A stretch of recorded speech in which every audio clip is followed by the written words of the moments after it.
ॐ वर्णानामर्थसङ्गानां रसानां छन्दसामपि मङ्गलानां च कर्तारो वन्दे वाणी विनायको नारायणं नमस्कृत्य नरं चैव नरोत्तमं देवीं सरस्वतीं व्यासं ततो जयमुदीरयेत् गुरुर्ब्रह्मा गुरुर्विष्णु गुरुर्देवो महेश्वर गुरुर्साक्षात् परब्रह्म तस्मै श्री गुरुवे नमः।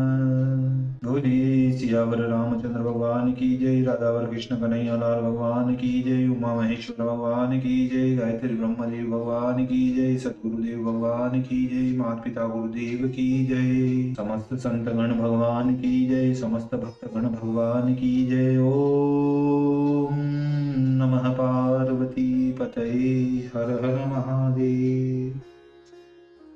तो मित्रों और आप सभी श्रीमद् भागवत कथा के श्रेष्ठ रसिक जनों श्रोतागणों ने श्रीमद् भागवत कथा को नियमित रूप से क्रमबद्ध रूप से श्रवण करते आ रहे हैं, कीर्तन करते आ रहे हैं, मनन करते आ रहे हैं और क्रमबद्ध रूप से भजन करते आ रहे हैं।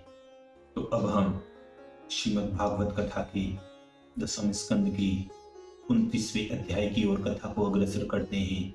आप सभी श्रेष्ठ श्रोतागण रसिक जन भगवान श्री राधा वल्लभ कृष्ण कन्हैया लाल के श्री चरणों में दृढ़ भक्ति रखते हुए कथा का श्रवण करें, कीर्तन करें, मनन करें, भजन करें। बोलिए राधावर कृष्ण कन्हैया लाल भगवान की जय।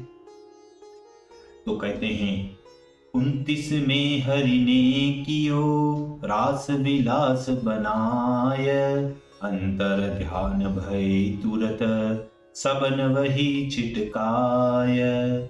श्री सुखदेव जी बोले कि हे नृपोत्तम परीक्षित, गोप कन्याओं से जिन रात्रियों की प्रतिज्ञा उन भगवान ने की थी, जब वही शरद ऋतु आकर उपस्थित हो गई, जहां तहां चमेली खिल रही थी, उन रात्रियों को देख योग माया का आश्रय ले भगवान श्री कृष्णचंद्र रमण करने का मनोरथ करने लगे और उसी समय सुखदायक किरणों से पूर्ण दिशा के मुख को अरुण करते भगवान चंद्रमा उदय हुए। जैसे परदेश से बहुत दिनों में पुरुष आकर अपनी प्यारी के मुख को केसर लगाकर लाल कर देता है। परिपूर्ण मंडल और लक्ष्मी की मुख की समान कांति नवीन केसर के तुल्य अरुण चंद्रमा को देख और राका की कोमल किरणों से रंगे वृंदावन को देख भगवान श्री कृष्णचंद्र स्त्रियों के मन हरण करने वाले कलरव के गीत गाने लगे। इस कलरव में से बीज मंत्र क्लीम निकलता है। प्रेमात्मक काम के बढ़ाने वाले गीत को श्रवण कर श्री कृष्णचंद्र भगवान ने जिनके मन हर लिए हैं, वे स्त्रियां जहां पति श्री कृष्णचंद्र थे वहां आई और अरे किशोरी चलेगी, इस प्रकार परस्पर कहकर अत्यंत शीघ्रता से चली। चलते समय उनके कानों के कुंडल हिलते जाते थे। कितनी ही गोपियां उत्कंठा के कारण दुहती हुई गायों को छोड़कर चली आती हैं और दूसरे चूल्हे पर चढ़े हुए दूध को वैसा ही छोड़कर चली आती हैं। बहुत सी गोपियां गेहूं का पका हुआ पदार्थ चूल्हे पर ही छोड़कर चल देती हैं। कितनी ही एक पत्तल परोसती थी, वे बंसी की ध्वनि सुनते ही छोड़कर चली आई और कितनी ही गोपियां अपने देवर जेठ के बालकों को दूध पिलाती थी, उनको छोड़कर आ गई। कोई कोई गोपी अपने पति की सेवा करने से ही चली आती हैं और कोई कोई भोजन करने से ही चली आती है। तभी कहते हैं बाजी गोरानी बाजी देखी बेकुधाई, बाजी बाजी अकुलानी सुनी बंसी बंसी धर की, बाजी न समारे चीर बाजी नहीं धरे जीर, बाजी ने के उठी पीर वीर हानल भर की, बाजी नाही बोले बाजी संग लागी डोले, बाजी बाजी ने को बिसरंगी सुधी बुद्धि घर की, बाजी कहे बाजी बाजी बाजी कहे कहाँ बाजी, बाजी कहे वन बाजी बंशी गिर धर की, ओ बाजी कहे वन बाजी बंशी गिरधर की। कोई कोई गोपी घरों को लिपती हैं और कोई नेत्रों में अंजन लगाती हैं, कोई पाँवों में गहने हाथों में पहनकर और पाँवों में पहनकर लहंगा ओढ़ ओढ़नी पहनकर भगवान मुरली मनोहर के पास आती हैं। यद्यपि गोपियों के श्रृंगार उल्टे पुल्टे थे, परंतु तो भी योग माया ने उनको सुधार दिए थे। देखिए, यहाँ एक दृष्टांत याद आता है। जैसे 8 चेले सैर करने के लिए निकले, बाग में जाकर कहा कि भांग बनाओ, सो मीठी ही छानी और मिठाई की लालच से तान कर लोटे लोटे गड़गप कर गए, अर्थात पी गए। एक मित्र उनमें चतुर था। उसने मन में विचार किया कि भांग पीने का अभ्यास तो है ही नहीं और 3-3 लोटे चढ़ा गए हैं। जब ये बेसुध हो जाएंगे, इन्हें कौन संभालेगा। उसने एक चुल्लू भर ही पी थी। अब चढ़ा जो नशा तो किसी की तो पाग गिर गई, किसी का पट्टा खुल गया, किसी की धोती खुल गई, परंतु जिसको नशा नहीं था उसने सबको संभाल लिया। इसी प्रकार योग माया ने उन सभी गोपियों को सुधार दिया जिन्होंने हाथ के आभूषण पैर में पहन लिए, पैर की आभूषण हाथों में पहन लिए, ओढ़नी चोली सब उल्टी फुल्टी पहन ली थी, परंतु योग माया ने सबको सुधार दिया। इसी प्रकार ये दृष्टांत पूरा होता है। अब आगे कथा में कहते हैं, यद्यपि पति, पिता, माता, भ्राता और जातियों ने मना किया, परंतु तो भी भगवान केशव मूर्ति ने जिनके मन हर लिए थे, उन गोपियों ने किसी का कहना नहीं माना। किसी गोपी को उनके पुरुषों ने घर में बंद कर दिया। जब निकलने का मार्ग नहीं मिला, तब उसने भगवान श्री कृष्ण चंद्र की इच्छा कर आंखें मूंद कर उनका ध्यान किया। सहन न किया जाए ऐसे प्यारे के विरह रूप ताप से पाप जिनके दूर हो गए और ध्यान में प्राप्त हुई, भगवान श्री कृष्ण चंद्र को आलिंगन करके सुख के पुण्य से बंधन जिनके दूर हो गए, ऐसे अत्यंत विरह के दुख और श्री कृष्ण चंद्र की अत्यंत प्राप्ति के भोग से एक संग ही सब प्रारब्ध कर्म क्षीण हो जाने से वह सभी मुक्त हो गई। झार बुद्धि से परमात्मा श्री कृष्ण चंद्र को पाकर बंधन जिनके कट गए हैं, ऐसी गोपियों ने गुणों के बने देह को तत्काल ही त्याग दिया और दिव्य देह धारण कर सबसे पहले भगवान श्री कृष्ण चंद्र से मिली। यह सुनकर राजा परीक्षित बोले कि हे योगीराज, हे सुखदेव जी महाराज, वह गोपियां श्री कृष्ण चंद्र को केवल जार मानती थी, ब्रह्मपन में उनका किंचित भी भाव नहीं था। फिर गुणमय बुद्धि वाली उन गोपियों के गुणों का प्रभाव संसार से कैसे छूट गया। श्री सुखदेव जी बोले कि हे राजन, हे परीक्षित, यह बात मैंने आपसे पहले प्रथम ही वर्णन की थी कि जब शिशुपाल भगवान श्री कृष्ण चंद्र से शत्रु भाव रखता हुआ भी मुक्ति को प्राप्त हो गया, तब प्रीति करने वाली गोपियों के तरने में क्या आश्चर्य है। हे नवश्रेष्ठ परीक्षित, अव्यय, अप्रमेय, निर्गुण और गुणों की नियंता श्री कृष्ण चंद्र का जो प्रकट होना है, वह पुरुषों का कल्याण करने के लिए है।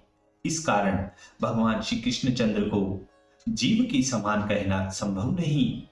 काम, क्रोध, भय, स्नेह, एक भाव, सोतर हृदय जो पुरुष नित्य भगवान वासुदेव में भक्ति करते हैं, वे पुरुष तन्मय हो जाते हैं। हे राजन परीक्षित, अजन्मा योगेश्वरों के ईश्वर भगवान श्री कृष्ण चंद्र में तुम आश्चर्य मत करो, क्योंकि उनमें प्रेम करने से स्थावर भी संसार से छूट जाते हैं।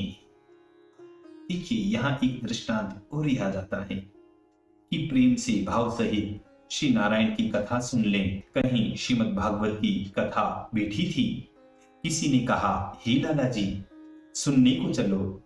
लाला जी ने उत्तर दिया कि जब 10वां स्कंद प्रारंभ होगा तब चलेंगे। फिर जब 10वां होने लगा तो लाला जी ने कहा कि 5वां में चलेंगे, जहां श्री कृष्ण चंद्र ने लाखों गोपी बुलाकर उनके संग विहार किया था। हम भी वैसा ही करेंगे। जैसे वीर पुरुष कड़ावे सुनकर आगे बढ़ते हैं, उसी प्रकार विषय से और जगह जो भाव बिगड़े तो ठिकाना लग जाए, और जो साक्षात कृष्ण कांता त्रिलोक के जननी में भाव बिगड़ा तो उसका सत्यानाश ही हो जाता है। इस प्रकार इस दृष्टांत को समझना चाहिए। तो अब आगे कथा में कहते हैं कि बोलने वालों में श्रेष्ठ भगवान श्री कृष्ण चंद्र ने ब्रज की स्त्रियों को अपने पास आई देख वाणियों के विलास से मोहित करके कहा। श्री भगवान बोले कि हे बड़भागिनियों, भली आई हो, आओ मैं तुम्हारा क्या आदर करूं। ब्रज में तो कुशल हैं और यहाँ कैसे आई इसका कारण कहो। तभी कहते हैं, वृंदावन में रात समय तुम क्यों आई हो, दीजो मोहि बताय फिरत क्यों घबराई हो। क्योंकि यह भयानक रात्रि है, सिंह व्याघ्र आदि घोर प्राणी यहाँ फिरते हैं, इस कारण तुम अपने घर को जाओ। हे सुमत में स्त्री जाति होकर यहाँ मत रुको, यहाँ मत रहो। तभी कहते हैं, तज कर पति अपने सखी अर्धरात्रि के माही, आई बन के भीतरे ऐसी चाहिए नाही, ऐसी चाहिए नाही। देखो तुम्हारे माता पिता पुत्र भ्राता पति तुमको बिना देखे ढूंढते होंगे, इसलिए बंधुओं को घबराहट मत करो, क्योंकि फुलवारी जिसमें फूल रही हैं, चंद्रमा की किरणों से रंगा हुआ यमुना जी से लगे मंद पवन से हिलने वाले वृक्षों के पात से शोभायमान मन तुमने भली भांति देख लिया। इस कारण तुम व्रज में जाओ, अब विलंब मत करो। तुम पतिव्रता हो, पतियों की सेवा करो, क्योंकि वहां बछड़े रंभाते होंगे, बालक रोते होंगे। जाओ बालकों को दूध पिलाओ और गायों को दूहो, अथवा मेरे स्नेह से वशीभूत अंतःकरण से तुम यहाँ आई हो, तुमको योग्य ही हैं, क्योंकि सब जीव मुझ में प्यार करते हैं। हे मंगल स्वरूपिणियों, निष्कपट होकर पतियों की सेवा करो, देवरों की सेवा करो और अपने अपने पुत्रों का पोषण करो, यही स्त्रियों का परम धर्म है।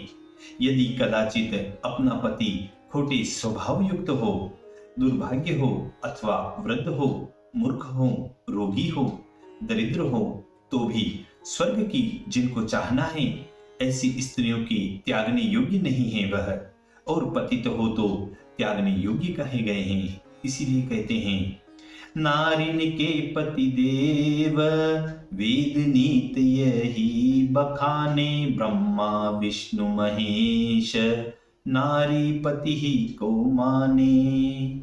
कलयुग की स्त्रियों को उपपति के सेवन करने से स्वर्ग नहीं मिलता, वरन यश उनका जाता रहता है। इसलिए उपपति का सेवन तुच्छ है, दुख का देने वाला है और सर्वत्र निंदा के योग्य है। जिस प्रकार भाव मुझ में श्रवण, दर्शन, ध्यान, कीर्तन से रहता है, वैसा पास रहने से नहीं होता। इसलिए तुम सब अपने घर को जाओ। आहा, देखिए यहाँ एक दृष्टांत आता है कि देखो स्त्रियों को पतिव्रत धर्म पालन करना चाहिए, क्योंकि पतिव्रताओं की बड़ी महिमा है। एक स्त्री की गोदी में उसका पति सिर धरे सो रहा था। उसका बालक खेलते खेलते अग्नि में जा पड़ा। स्त्री ने यह देखा पति की निद्रा भंग न हो, यह विचार करके अपना घुटना न उठाया और अग्नि पतिव्रता के शाप के भय से शीतल हो गई। यथा इसीलिए श्लोक भी कहा गया है, सुतं पतन्तं प्रशमीष्य पावकेन बोधयामास पतिं पतिव्रता, अबुद्धानि व्रतभंग शंकया हुता शनश्चंदन पंकशीतलः। इस कारण हे सखियों, अपने पतियों के पास जाओ। तो श्री कृष्णचंद्र ने इस कारण गोपियों से जाओ जाओ यह कहा कि जो मैं इनसे कहूंगा तुम मेरे साथ विहार करो, तो यह गालियां देगी और निकट भी न आएगी। इससे प्रथम ही उनके मान खंडन करूं, तो फिर यह आप ही मेरा पल्ला पकड़ेगी। श्री सुखदेव जी बोले कि हे परीक्षित, इस प्रकार गोपियां गोविंद श्री कृष्णचंद्र का वचन श्रवण करके अत्यंत दुखित हुई और मनोरथ के सिद्ध न होने से बड़ी चिंता करने लगी। चिंता के श्वास से कुंद रूह के फल के समान उनके अरुण होठ सूख गए और अपने मुखों को नीचा करके चरण के अंगूठे से धरती पर लिखने लगी और रुंदन के कारण नेत्रों से कज्जल सहित जो आंसू निकल रहे थे उनसे कुंचों की केशर धुल गई। तब अत्यंत दुख के कारण से गोपी चुपचाप होकर खड़ी हो गई। जिनके लिए गोपियों ने सब घर बार छोड़ दिए, उन अपने परम प्रीतम श्री कृष्णचंद्र के कठोर वचन सुन प्रेम भरी गोपियां रोने के कारण आंसुओं से पूर्ण नेत्रों को पोंछकर कुछ एक क्रोधित होकर गदगद कंठ से बोलती हैं कि हे समर्थ, अरे निर्दयी सांवरे, बोलत बचन कठोर, हम सब के मन हर लिए, मुरली की गनगोर। जाओ जाओ, ऐसी कठोर वचन मत कहो, क्योंकि हम सब विषयों को त्याग कर केवल आपके ही चरणों का सेवन करती हैं। हे दुराग्रही, हमको मत त्यागो। जैसे आदि पुरुष भगवान की शरण सर्व त्याग कर मुमुक्षु लोग जाते हैं, तो मुमुक्षु पुरुषों को वह भजते हैं, उसी प्रकार तुम्हारे लिए सर्वस्व त्याग कर हम यहाँ पर आए हैं। इसलिए हमारा सेवन करो, त्यागो मत। हे धर्मवेता कृष्ण, पति पुत्र सुतों की सेवा करो, यह स्त्रियों का परम धर्म है। यह जो तुमने कहा वह हमारे धर्म सुनने की इच्छा नहीं है, क्योंकि हमें चाहना नहीं है। तुम धर्म के उपदेश करने वाले नहीं हो, किंतु देहधारियों के प्यारे हो। आपने कहा पति आदिकों की सेवा करना धर्म है। आत्मा सहित पति आदिक प्रिय लगते हैं। स्त्री को पति प्यारा लगता है, आत्मा से लगता है। वह आत्मा जब निकल जाता है, पीछे इस देह को बांध कर ले जाते हैं और जला देते हैं। सबकी आत्मा तुम हो। तुम्हारे सेवन करने से ही हमें सब धर्म स्वयं प्राप्त हो जाएंगे, क्योंकि सब उपदेश वाक्य ईश्वर की सेवा करना ही परम धर्म बताते हैं। इस कारण तुम सब जीवों की आत्मा होने से परम बंधु ईश्वर हो। तुमसे जो जीव बहिर्मुख हैं, वे दग्ध होने के योग्य हैं। अपने आत्मा नित्य प्यारे तुम ही हो, अतः आप में विवेकी पुरुष प्रीति करते हैं। दुख के देने वाले पति पुत्रादिकों से क्या हमें प्रयोजन है। इस कारण तुम हम पर प्रसन्न हो जाओ। हे कमल दल लोचन भगवान, बहुत दिनों से तुम में आकाश रूपी लता लगाई है, उसे जाओ जाओ ऐसे कठोर रूपी वचन कैसे काटते हो। देखो, विष के वृक्ष को भी बढ़ाकर विवेकी पुरुष नहीं काटते हैं। तुमने कहा जाओ, हम कैसे जाएं, क्योंकि जो चित सुखपूर्वक घर में लग रहा था वह तुमने हर लिया, और जिन हाथों से घर का काम करती थी वह तुमने हर लिए। तब श्री कृष्णचंद्र ने कहा कि हे गोपियों, अब तुम जाओ, परसों के दिन तुम सबके चित्त प्रसन्न कर देंगे। तो गोपियों ने कहा कि तुम्हारे चरण छोड़कर हमारे पांव एक पग भी नहीं चल सकते। ब्रज में हम कैसे जाएं और जाकर हम क्या करें। हे सखे, आपके हास्य दर्शन और मधुर गीतों से उत्पन्न हुई हमारी कामाग्नि को तुम अपने अधरामृत पिचकारी से शांत करो, नहीं तो हम एक तो काम की अग्नि और दूसरी विरह की अग्नि, इन दोनों से दग्ध शरीर हो योगी जनों की नाई तुम्हारे ध्यान से ही तुम्हारे चरणों के निकट पहुंच जाएगी। तब श्री कृष्णचंद्र ने कहा कि तुम अपने पतियों के पास जाओ, वहीं तुम्हारी कामाग्नि बुझाएंगे। इसके उत्तर में गोपी कहती हैं कि हे कमल दल लोचन, वनवासी जिन्हें प्रिय हैं ऐसे तुम हो, और लक्ष्मी जी को किसी समय ही जिनकी सेवा प्राप्त होती है, ऐसे तुम्हारे चरणों के तलुए हमने जब से स्पर्श किए उसी दिन से उनका सुख अनुभव किया, और उसी दिन से और के सन्मुख खड़ी भी नहीं हो सकती। यद्यपि लक्ष्मी जी सदा वक्ष स्थल में रहती हैं, परंतु तो भी जिसका भक्त लोग सेवन करते हैं, इसी तुम्हारे चरणों की रेणुका को तुलसी ने सोत सहित चाहना की। जिस लक्ष्मी जी की चितवन के लिए और देवता तप करके परिश्रम करते हैं, उन्हीं लक्ष्मी के समान हम भी तुम्हारे चरण की रज को प्राप्त हुई हैं, अर्थात तुम्हारी शरण ली हैं। हे दुख के काटने वाले, तुम्हारे भजन में आशा लगाए हम घर छोड़कर तुम्हारे चरणों के पास आई हैं। तुम हमारे ऊपर प्रसन्न हो जाओ। तुम्हारी सुंदर मुस्कान चितवन से बड़े हुए कामदेव से पीड़ित देह वाली हमको अपनी दासी करके कृपा कीजिए। अलकावली जिस पर छूट रही और कुंडलों की कांति से युक्त कपोल अमृत भरे ओष्ठ में हास्य सहित चितवन वाले तुम्हारे मुख को देख और भक्तों को अभयदान देने वाले तुम्हारे दोनों भुजदंडों को देखकर लक्ष्मी को एक ही प्रीति के उपजाने वाले तुम्हारे वक्ष स्थल को देख हम तुम्हारी दासी होती हैं। हे कृष्ण, मनोहर पद वाले बड़े बांसुरी के गीत से मोहित होकर त्रिलोकी में ऐसी कौन सी स्त्री है जो अपने धर्म से चलायमान न हो। त्रिलोकी में सुंदर इस तुम्हारे रूप को देख गौ, पक्षी, मृग आदि भी रोमांचित हो जाते हैं। फिर हम इस मनमोहन रूप से मोहित हो गए तो इसमें आश्चर्य की क्या बात है। तुम्हारा प्रकाशक शब्द सुनकर भी अपना धर्म त्यागना उचित है और तुम्हारे रूप के अनुभव से त्याग करने में क्या आश्चर्य है। और आपने निश्चय व्रज के भय पीड़ा दूर करने के लिए अवतार लिया है।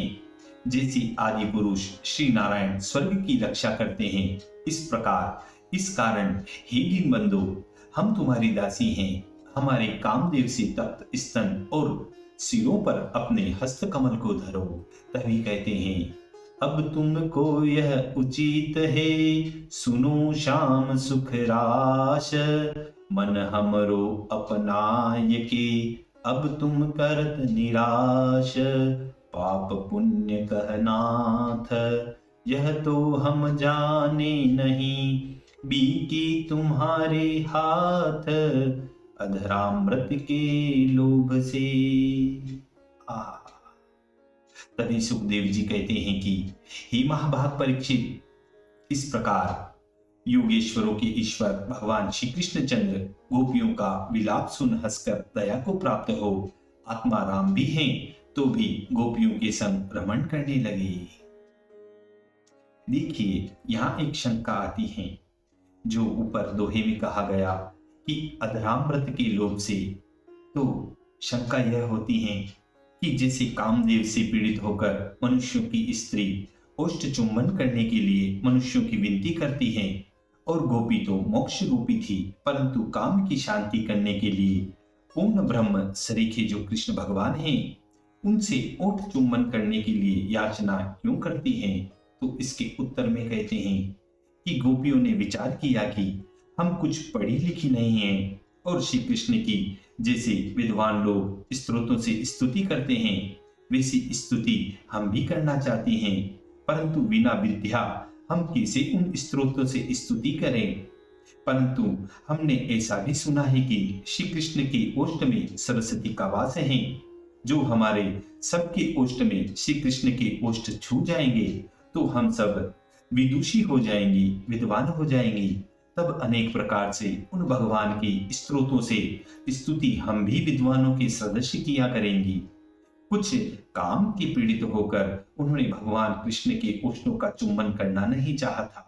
उन्होंने उन स्त्रोतों को विद्वानों की समक्ष भगवान की स्त्रोत स्तुति करने के लिए यह कार्य चाहा था। इस प्रकार इस शंका का दृष्टांत और इस शंका का निवारण होता है।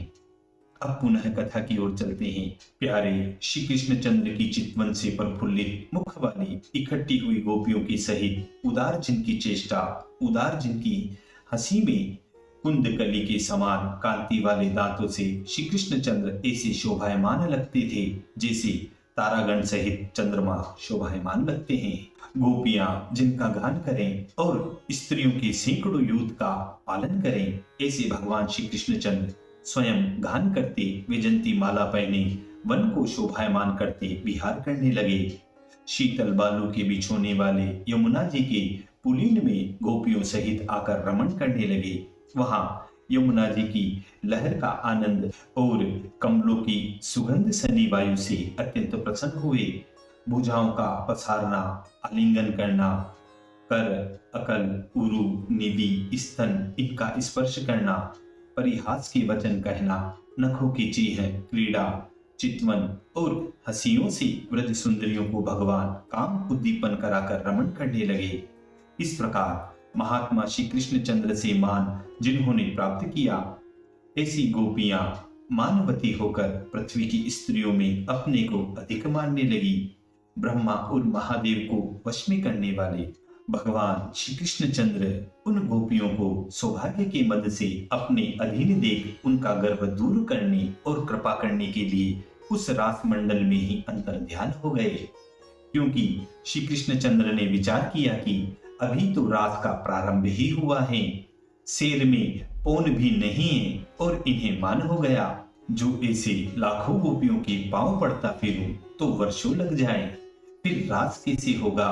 इस कारण उन सभी गोपियों का मान भंग करने को वह भगवान अंतर्ध्यान हो गए, अथवा जो प्यारी थी उनका मान घटने लगा कि देखो हमको भी श्री कृष्ण सबकी बराबरी देते हैं, और साधारण का मान बढ़ा कि प्यारी गोपी हमारे अधीन हैं, सो दोनों का मान समान करने को भगवान श्री कृष्ण चंद्र वहां से अंतर्ध्यान हो गए।